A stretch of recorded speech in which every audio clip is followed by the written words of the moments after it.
look at me this way, oh daddy, oh daddy.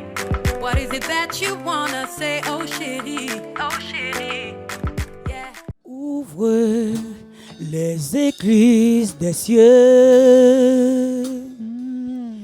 que ta pluie tombe, que ta pluie tombe. Ouvre les écluses des cieux, que ta pluie tombe, que ta pluie tombe. Ouvre les écluses des cieux, que ta pluie tombe, que ta pluie tombe. Ouvre les écluses des cieux, que ta pluie tombe, que ta pluie tombe. Ouvre les écluses des cieux, que ta pluie tombe, que ta pluie tombe. Ouvre les écluses des cieux, que ta pluie tombe, que ta pluie tombe. Ouvre les écluses des cieux, que ta pluie tombe, que ta pluie tombe. Nous voulons, Seigneur, ce matin te rendre toute la gloire. L'opportunité en ce matin, Dieu, que tu nous accordes. Ta parole étant esprit et vie, Dieu, ce matin, notre vœu, que tu éloignes de nous tous les bruits du dehors. Que tu éloignes de nous toute distraction. Que tu éloignes de nous toute oppression démoniaque. Père, pour nous permettre de saisir l'essentiel dans ta parole. C'est pourquoi nous nous mettons sous la couverture du sang de l'agneau et nous ordonnons à tout esprit maléfique de libérer ces lieux afin de regagner les profondeurs de l'abîme au nom de Jésus-Christ. Gloire te soit rendue pour ta présence, Père, qui est effective au nom de Jésus-Christ. Amen. Nous pouvons acclamer le Seigneur.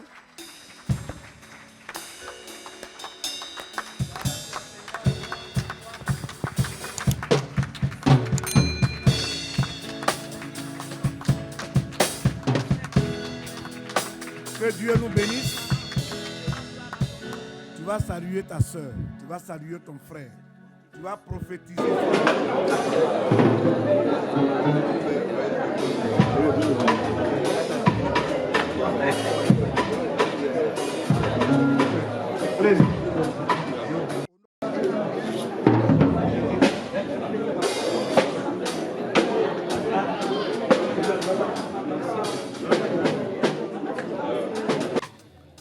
Étant au dernier dimanche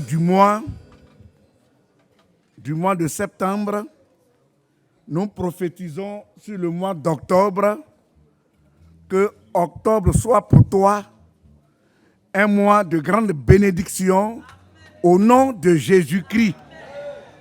Que tous tes détracteurs soient dans une confusion totale au nom de Jésus. Que les démons fléchissent genoux au devant de toi. Au nom de Jésus, nous pouvons acclamer le Seigneur. Nous pouvons acclamer le Seigneur. Que Dieu nous bénisse. Que Dieu nous bénisse. Le thème de notre méditation, c'est l'approbation et l'amitié de Dieu. Pour ceux qui notent, l'approbation et l'amitié de Dieu. Le but de cette méditation, c'est pour amener chacun à être l'intime du Seigneur. C'est pour t'amener, c'est pour m'amener à être l'intime du Seigneur, à être l'auxiliaire de Dieu, à être le partenaire de Dieu. Quand on prend la définition du mot approbation, cela veut dire quoi? L'approbation, c'est le fait d'approuver. C'est le fait d'approuver. C'est un accord que l'on donne. C'est une appréciation. C'est un jugement favorable. C'est un témoignage qu'on rend de quelqu'un. Amen. Et lorsque nous parcourons la Bible, dans le livre de Proverbes 16, le verset 7, Proverbe 16, le verset 7. Quand l'Éternel approuve les voies d'un homme, il dispose favorablement à son égard même ses ennemis. quand l'Éternel approuve les voies d'un homme, les voies d'une femme, les voies d'un jeune homme, les voies d'une jeune fille, la Bible dit, Dieu, ton Créateur, Dieu que tu aimes tant, il dispose de manière favorable tes ennemis. Ça veut dire quoi? Ça veut dire, à ton absence, tes ennemis peuvent comploter contre toi. Ils peuvent décider entre eux, t'éliminer. Mais comme toi, Dieu t'apprécie. Comme toi, Dieu t'approuve. Comme toi, Dieu rend de toi un bon témoignage. Ceux qui fomentent un complot contre toi, la Bible dit, il va les disposer à ton égard de manière favorable. Ils vont dire, celui-là, demain, on doit pouvoir l'exterminer. Mais comme toi, tu es loin de l'Éternel, comme toi, tu es l'élu de Dieu, comme toi, tu es l'auxiliaire du Seigneur, le complot qui est fomenté par tes ennemis n'aura jamais lieu. Parce que Dieu va changer la malédiction en bénédiction. Chacun à son niveau a des ennemis. N'est-ce pas? À ton niveau, tu as des ennemis. À mon niveau, j'ai des ennemis. Même si ce n'est pas d'entre les hommes, même les démons que tu combats tous les jours, la Bible dit, se constituent comme tes ennemis. Or, si Dieu t'approuve, si Dieu t'apprécie, si Dieu est d'accord avec toi, les démons vont se liguer contre toi. La Bible dit, Satan ne pourra rien contre ta personne. Bon, maintenant, si tu veux que tes ennemis triomphent de toi, il faut que tu sois défavorable aux yeux du Seigneur. Si tu n'es pas dans le plan du Seigneur, si Dieu n'est pas d'accord avec toi, bien-aimé, ta sécurité n'est pas garantie.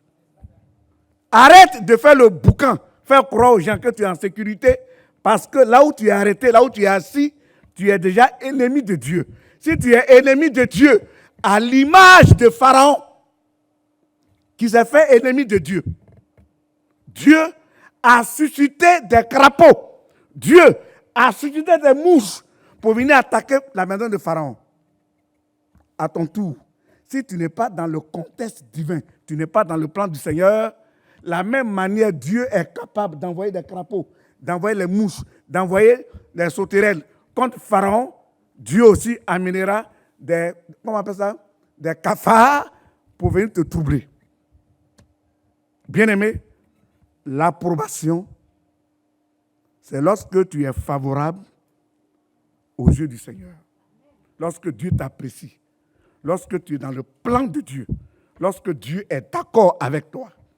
Dieu dit, quand l'Éternel approuve les voies d'un homme, il dispose favorablement même ses ennemis. Bien-aimé, ce matin, est-ce que ton Créateur ce matin t'apprécie? Il t'approuve? Si Dieu ne t'approuve pas, frère, sœur, c'est que tu es déjà en danger.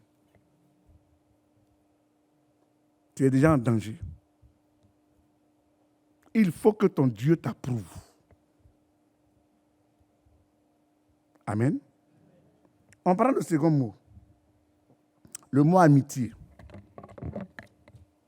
L'amitié, c'est le sentiment réciproque d'affection. Vous voyez, quand on parle de le mot réciproque, vous voyez, dans notre jargon, on dit c'est deux mains qui se lavent.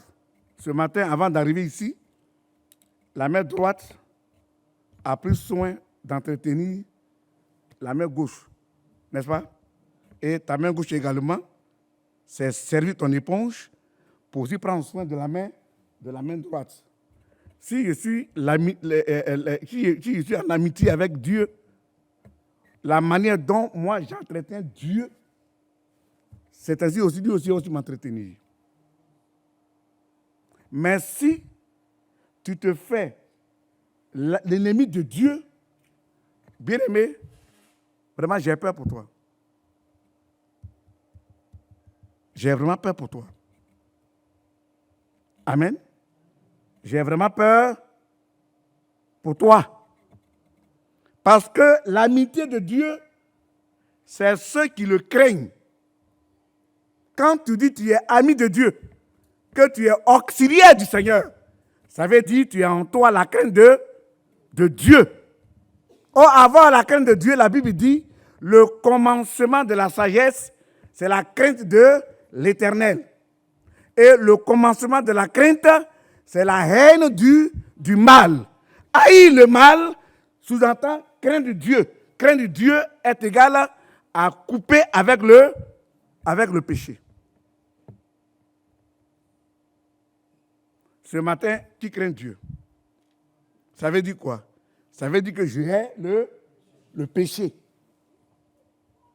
Ah, le péché est une grave maladie qui n'a pas son remède dans toutes les pharmacies du monde. Le seul remède que Dieu a donné, c'est la personne de Christ. À tous ceux qui l'ont reçu, à ceux qui croient en son nom, elle donne le pouvoir de devenir enfant de Dieu. Le remède du péché, c'est Jésus. Et avoir Jésus, la Bible dit que tous ceux qui prononcent le nom du Seigneur s'éloignent de l'iniquité.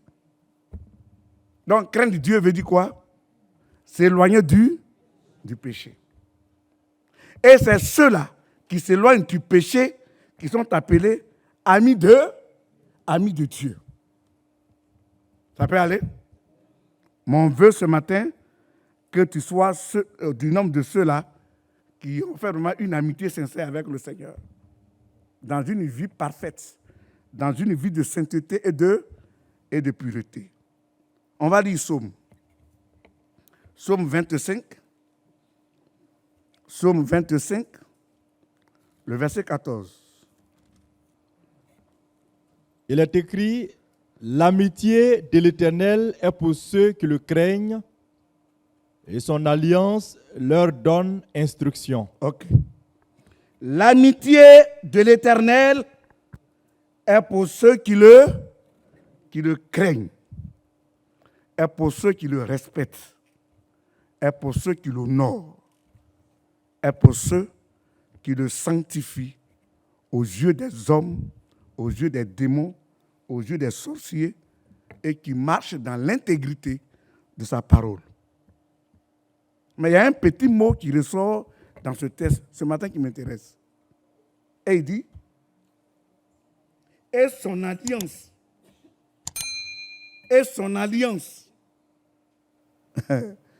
leur donne instruction. Un allié du Seigneur. Un allié du Seigneur, bien-aimé, ne peut jamais mépriser les intérêts de Dieu. À supposer que ce matin, j'ai fait une alliance avec mon frère Séphon. Comme entre nous deux, il y a une alliance, cette alliance doit être respectée de manière réciproque.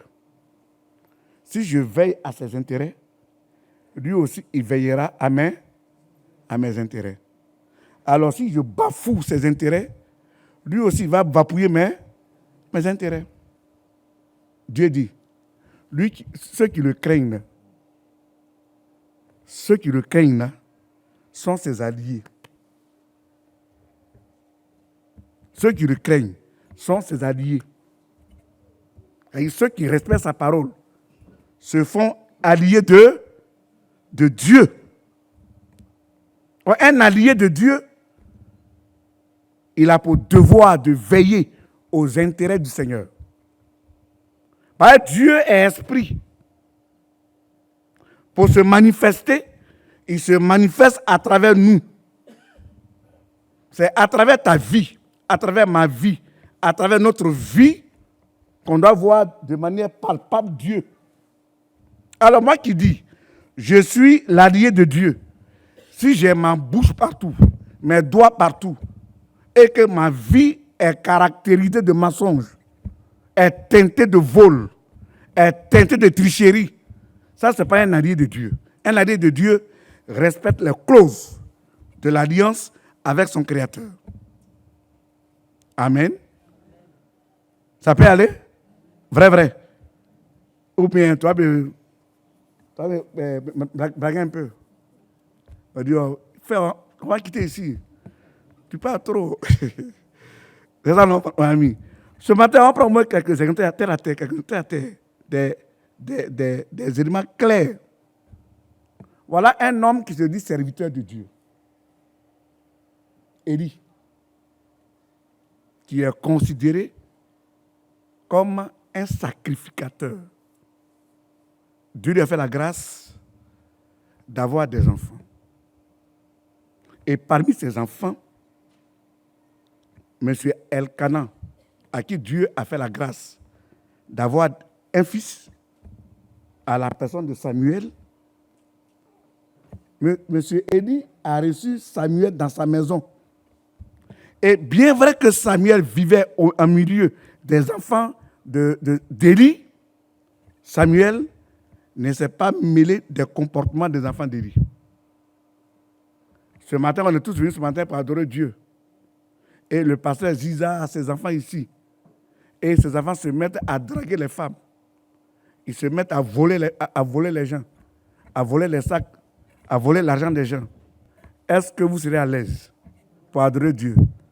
On veut bien aller à l'église, mais vu le comportement des enfants du pasteur Ziza, vraiment, moi, il n'y a plus là-bas. Tu diras ça, non? Et c'est le même comportement que Élie a eu avec ses enfants. Et la Bible dit, Élie a eu la connaissance du péché de ses enfants. Et il n'a pas été capable de reprendre ses enfants d'une manière rigoureuse pour dire, mes fils, ce que vous faites là, ce n'est pas dans le plan du Seigneur. Il dit, ce que vous faites, ne faites pas ça, arrêtez ça. Mais finalement, Dieu a fait quoi de lui? Dieu a tué son enfant. Avec Dieu, c'est une question de vie et de mort. Cette affaire que nous parlons, c'est une question de vie et de mort. Il n'y a pas d'amusement dedans. Voilà pourquoi dans l'affaire de Dieu, il n'y a pas de sentiment. Entre nous deux, affaires familiales, on peut jouer. Mais lorsque Dieu est présent entre nous deux, là, il n'y a plus amusement dedans. Il n'y a pas papa dedans. Il n'y a pas maman dedans. Il n'y a pas mon fils dedans. Bah, c'est une question divine. On ne joue pas avec. On va lire un texte. Nombre 25. Du verset 1 au verset 15. Israël demeurait à Sittim et le peuple commençait à se livrer à la débauche avec les filles de Moab. Elles invitaient le peuple au sacrifice de leur Dieu et le peuple mangeait et se prosterna devant leur Dieu. Israël s'attacha à Baal-Péor et la colère de l'Éternel s'enflamma contre Israël. L'Éternel dit à Moïse, assemble tous les chefs du peuple et fais prendre les coupables devant l'Éternel en face du soleil, afin que la colère ardente de l'Éternel se détourne d'Israël. Moïse dit aux juges d'Israël que chacun de vous tue ceux de ces gens qui se sont attachés à Baal-Péor. Et voici un homme des enfants d'Israël vint et amena vers ses frères une Madianite sous les yeux de Moïse et sous les yeux de toute l'assemblée des enfants d'Israël, tandis qu'il pleurait à l'entrée de la tente d'assignation. À cette vue, Phiné, fils d'Éléazar, fils du sacrificateur Aaron, se leva du milieu de l'assemblée et prit une lance dans sa main.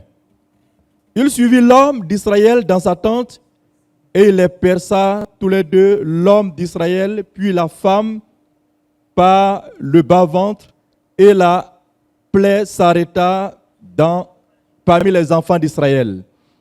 Il y eut 24 000 qui moururent de la plaie.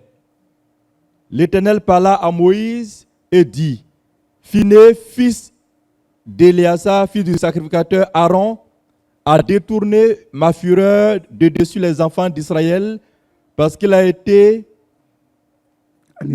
animé de mon zèle au milieu d'eux. Et je n'ai point dans ma colère consumé les enfants d'Israël. C'est pourquoi tu diras que je traite avec lui une alliance de paix. Ce sera pour lui et pour sa postérité, après lui, l'alliance d'un sacerdoce perpétuel, parce qu'il a été zélé pour son Dieu et qu'il a fait l'expiation pour les enfants d'Israël. L'homme d'Israël qui fut tué avec la Madianite s'appelait Zimri, fils de Zaï, fils de Salut. Il était chef d'une maison paternelle des Siméonites. La femme qui fut tuée, la Madianite, s'appelait Colzi, fille de Sa, chef des peuples issus d'une maison paternelle, un Madian. Ok. Voilà une petite histoire qui va nous aider à tirer au moins une leçon, chacun à son niveau. Le grand Moïse, à qui Dieu s'est révélé, Moïse se trouvant dans le désert, Dieu est allé vers lui pour dire, Moïse, j'ai vu la souffrance de mon peuple, j'ai entendu les cris de détresse de mon peuple, alors moi, ton Dieu, je suis descendu vers toi pour t'envoyer en mission en Égypte auprès de Pharaon. Tu prendras mon peuple et tu le mèneras sur une terre là où coule le lait et le miel. Et Moïse a réussi à libérer le peuple. Lui et cette foule, une foule de près de 3 millions de personnes. Et à l'arrivée à la hauteur de Sittim, la Bible dit qu'ils ont marqué un arrêt. Or, ça c'est un lieu où habitent les Moabites. Et arrivé dans cette localité, les filles moabites ont commencé à séduire les enfants hébreux, les Israélites. Et elles ont commencé à amener les enfants juifs ou hébreux à adorer leur Dieu. Et Dieu s'est fâché contre le peuple de Dieu. Et la nouvelle est apparue à Moïse. Et Moïse a décrété un jeûne pour demander pardon à Dieu pour que Dieu ne frappe pas son peuple. Étant dans ses pleurs, à genoux, en train de se lamenter, en train de pleurer, et voilà, on voit un homme qui sort de nulle part, main dans la main, bras dans bras, yeux dans les yeux, avec une Moabite, et qui vient traverser la foule qui était en pleurs. Eux, ils ont péché, parce qu'ils sont détournés de Dieu. Ils sont livrés aux idoles. Et pour le fait qu'ils sont livrés aux idoles, la Bible dit, Dieu s'est fâché contre eux et il a résolu les tuer. Et là, Moïse, qui est le pasteur, a décrété un jeûne pour demander pardon à Dieu d'arrêter la plaie. Et voilà, en plein jeûne, on voit un Israélite qui vient passer avec... Il n'y a pas de femmes ici aujourd'hui. Elles sont toutes loin. Mamie, viens.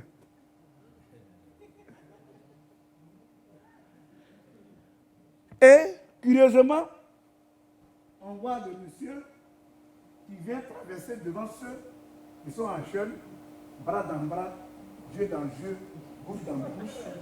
Et il vient, il traverse le peuple en pleurs, le peuple en jeûne. Et il prend sa femme, il va rentrer dans sa maison pour avoir des relations avec elle. Et voilà comment Phiné, le fils d'Éliazar, il se met en colère et il prend sa lance et il rentre derrière ce monsieur. C'est une insulte. C'est une moquerie. Nous, on a péché. On est en train de pleurer pour demander pardon à Dieu. Et il est en train de foutre de nous. Et il prend sa lance, il rentre derrière et il va, les deux sont entrelacés couchés. Et la Bible dit, il a pris sa lance et il a transpercé les deux. Et les deux sont morts sur le champ. Et dans ce texte, il y a tellement de leçons à l'intérieur. Dans ce texte. Si vous voulez, on va aller pas à pas. Première leçon. Il dit, verset 4. L'Éternel dit à Moïse, ensemble tous les fils, tous les chefs du peuple, et fait pendre les coupables devant l'Éternel en face du soleil, afin que la colère ardente de l'Éternel se détourne d'Israël. Voilà la sentence qui a été prononcée.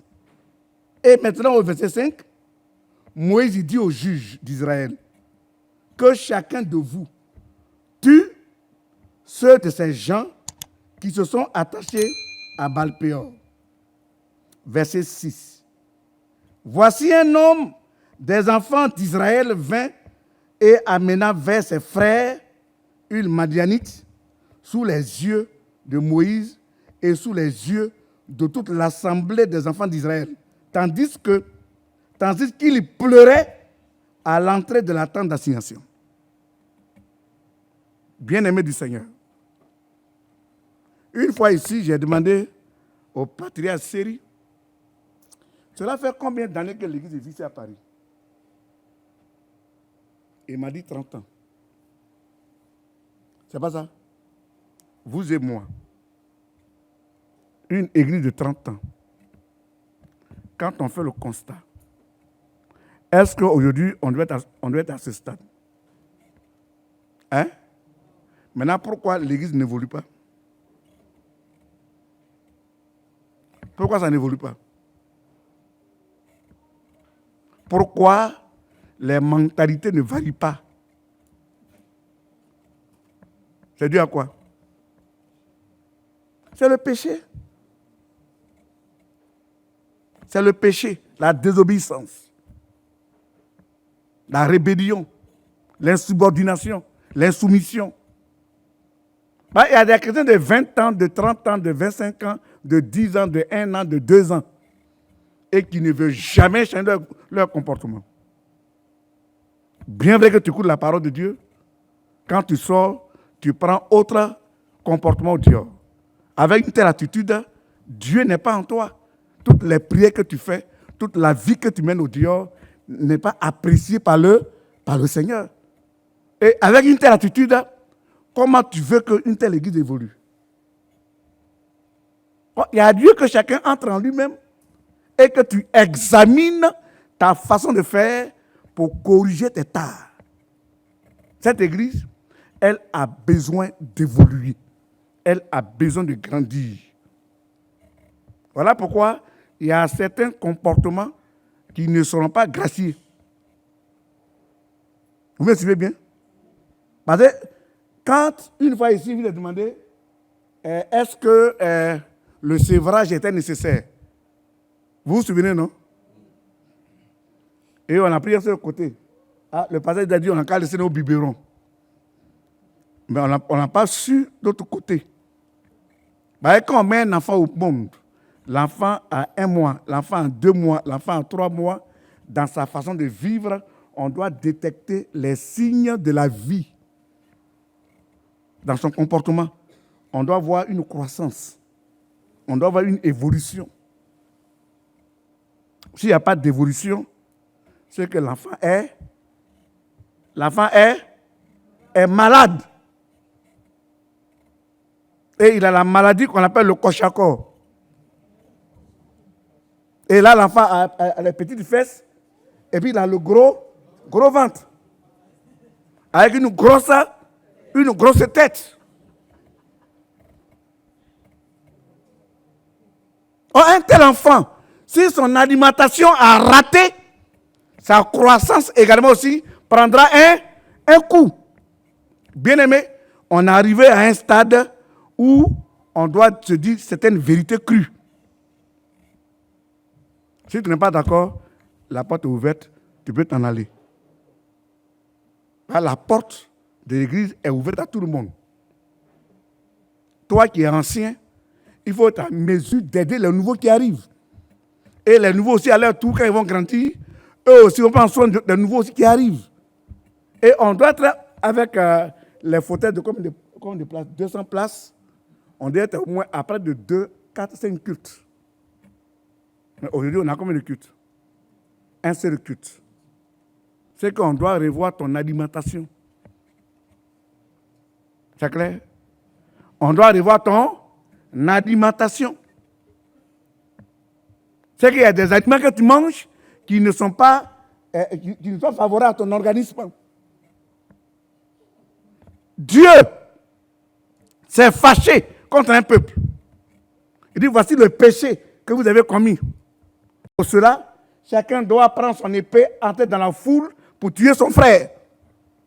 Et c'est là on voit un Israélite qui est inconscient, qui va passer devant le peuple avec encore le péché pour lequel Dieu est fâché. Et il a fallu un homme du peuple, à l'image de Phiné, qui a pris sa lance, qui est allé derrière ce dernier et qui a tué les deux.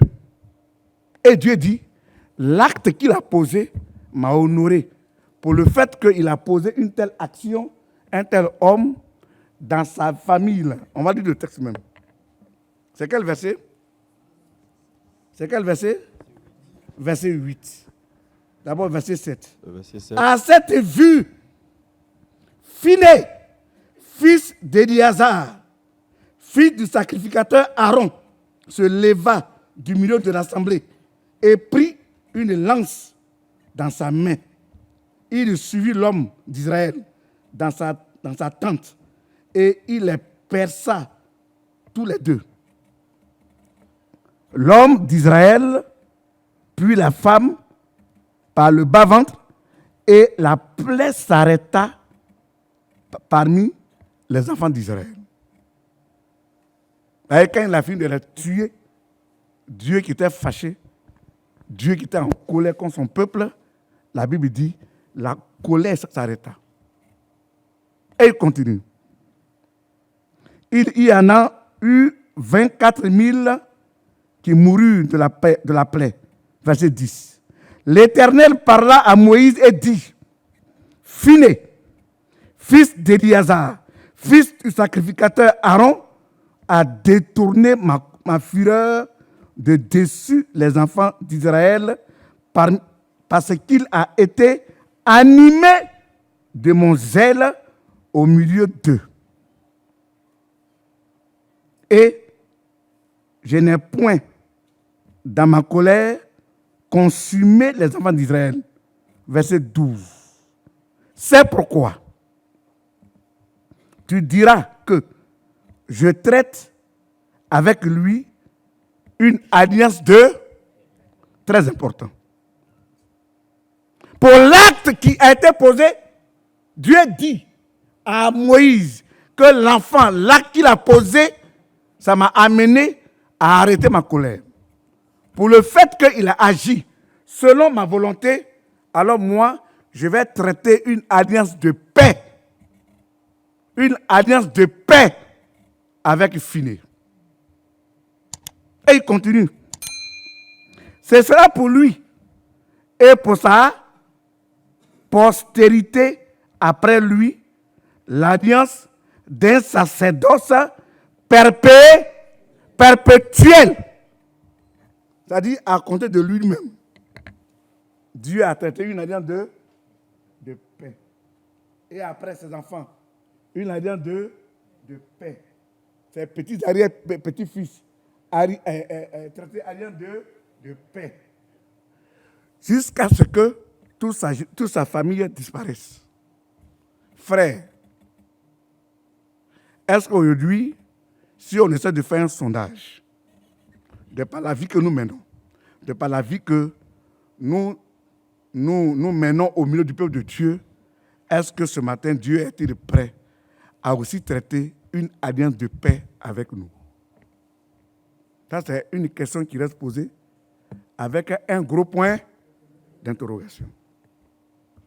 Phiné a posé une action qui a amené Dieu à traiter avec la maison de Phiné une alliance de paix.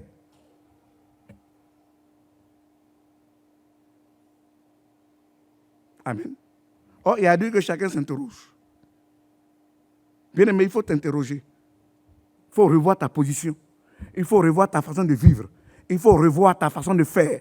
Il faut revoir ta façon d'agir. Il faut revoir ta façon de marcher. Dieu veut bien te bénir. Il veut bien traiter une alliance de paix avec toi. Mais à une seule condition.